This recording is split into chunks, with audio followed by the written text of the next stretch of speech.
बिस्मिल्लाहिर्रहमानिर्रहीम। अस्सलाम वालेकुम नाज़रीन, आप देख रहे हैं सरेआम न्यूज़। खबर शामिल करेंगे दौलतनगर से। मेंबर पंजाब असम्बली चौधरी लियाकत अली भदर का दौरा साका। चौधरी शौकत अली की रिहाइशगाह आमद 50 लाख की ग्रांट का ऐलान।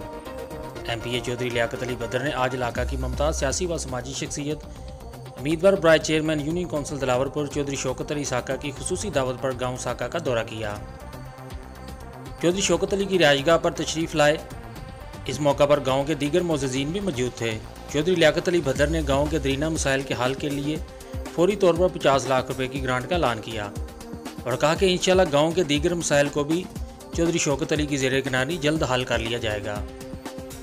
अवामी मसाइल इनके दहलीज़ पर हल करना मेरी अवलीन तरजीह है। बादशाह चौधरी शौकत अली व दीगर ने MPA चौधरी लियाकत अली भदर और इनके साथ आने वाले दीगर अमायदीन का भी शुक्रिया अदा किया।